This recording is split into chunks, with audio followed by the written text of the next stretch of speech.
Welcome back to Buzzer to Buzzer. Today,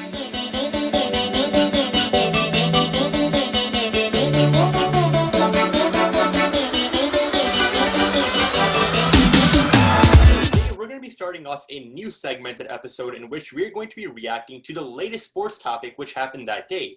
Meaning, the episode you're watching right now has been recorded just a couple of hours ago, and it is going to be posted that same day. Now, these episodes will consequently be a bit shorter compared to our regular Monday and Thursday episodes because they're going to be focusing on one topic which happened that day. So, without any further ado, welcome to our new episode series called Quick Take.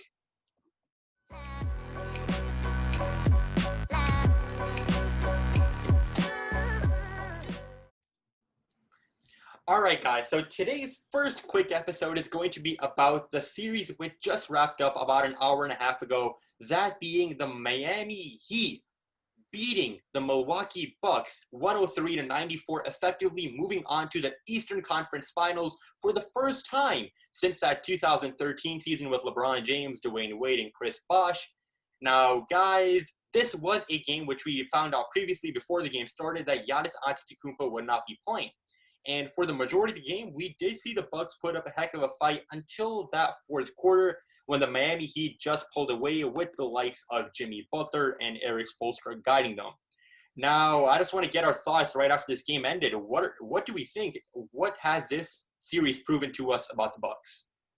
Well, for one thing, it proved that the Bucks just can't perform the level that they performed during the regular season. And I'm not sure if it's obviously a different mentality that each player needs.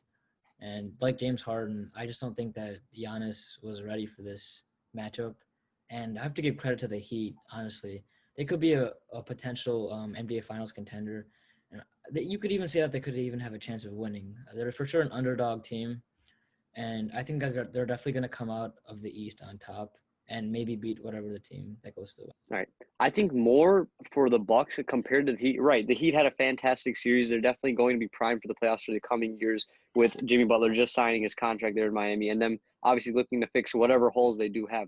But I think this is an important time for the Bucks to reflect and look at what they need to address. And they need to invest in their role players and their bench immediately. I think that's one of their biggest flaws and why they were why they were so good during the regular season. They're able to put so much pressure on their star players that by the time the playoffs come, that sometimes isn't good enough against these good teams that are so deep, like the Miami Heat, or like we see the Clippers are a very deep team. Teams like that, you can't face up against them with whatever they have with Giannis and Chris Middleton. You need more depth, and that's something they need to look at.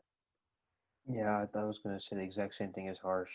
They obviously are missing role players. I mean, besides Chris Middleton and Brook Lopez, really no one else showed up in the series. They're going to have to find some shooters. Hopefully Giannis doesn't leave. But if Giannis doesn't leave, they're going to have to find some shooters or, they're not going to make the finals anytime soon. This was a historic moment. After 7 years, a fifth seed is moving on to the Eastern Conference Finals. The last time which this happened was in 2013 with the Grizzlies. So for sure, the Heat made a statement. Now, the thing which I'm considering right here is that this is the second year in a row which the Bucks are just showing to the world that they are a regular season team led by a regular season coach. Now, for sure, we could definitely say that the coach of the Bucks, Coach Budenholzer, if I'm pronouncing that correctly, he was a nominee for Coach of the Year. I mean, the man led the team to the best record in the league with 60-some wins. However, this series just proved to us that the Bucks are more of a regular season team. I mean, last playoff year, they took a 2-0 lead against the Raptors just to drop 4 straight.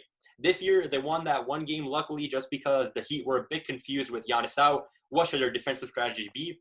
But this game just proves that the Bucks really have to, like Harsh and Abi, you guys said, and Areen, they got to invest in that space outside of Giannis. Giannis can't do everything every time. Now, this brings me to the question which I want to ask you guys is that what happens this summer? July 1st, the option for Giannis to take that massive $250 million contract over the span of 5 years has opened, aka that's called in the NBA the Supermax contract. What do we think is going to go down? Do we think that Giannis will take that money, or are we seeing him leaving and going to join some other team?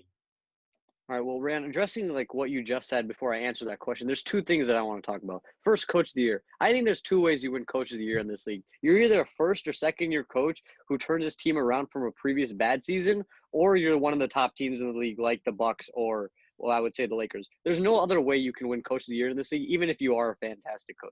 And two, talking about the Raptors and the Bucks in that previous series, yeah, they made the Eastern Conference Finals, but again, like you said, Rand, it's the same story. I think if I were Giannis in the situation, though, you have to wait it out a year. I mean, it's 2 years in a row now that the bench has fell through, and you are wondering if Milwaukee actually wants to bring in the role players to help you win a championship now. Yeah, Yeah, I'm. Alright, go ahead. I have to 100% agree with Harsh. I think Giannis is going to stay. You got to take the Supermax contract. Even if he wants to leave, I don't really see a good fit for him anywhere else in the league, especially someone to take on that big of a contract. Um, I think he's going to stay in Milwaukee. He's previously said he wants to stay in Milwaukee. I think all the front office needs to do is surround him with some better role players, and this should be good.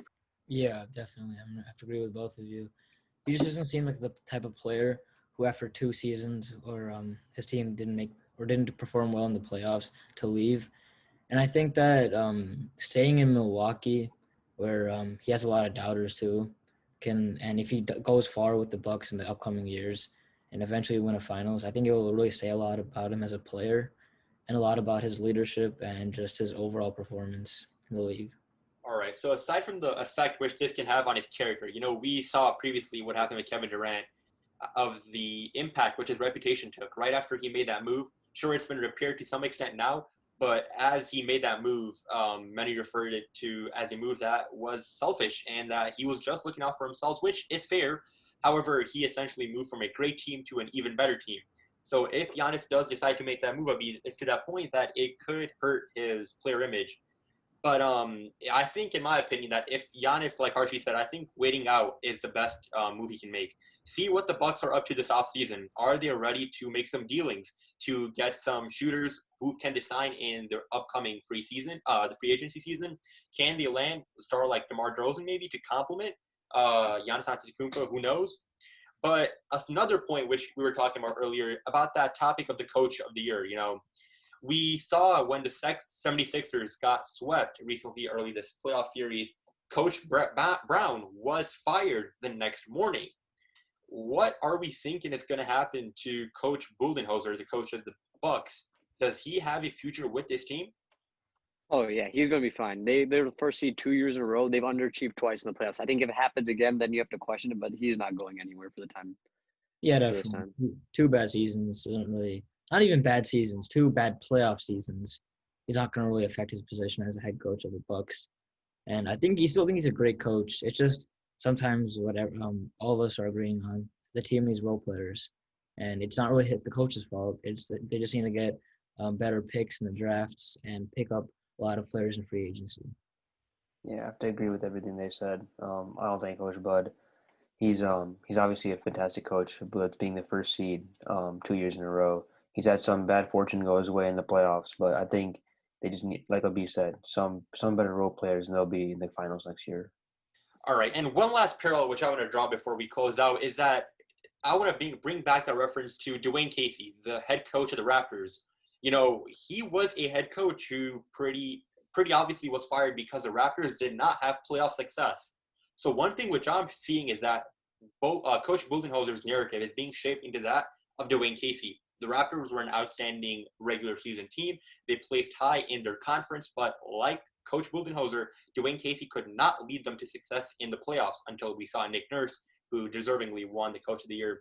So I think all in all, it's going to be interesting to see. But if one more year he doesn't have that success, I think that unfortunately he's going to be looking for a different team. All right, guys. So the Bucks and the Heat series was one which has for sure shaped and reshaped the NBA playoffs landscape, and it will be interesting to see how far can the Miami Heat go.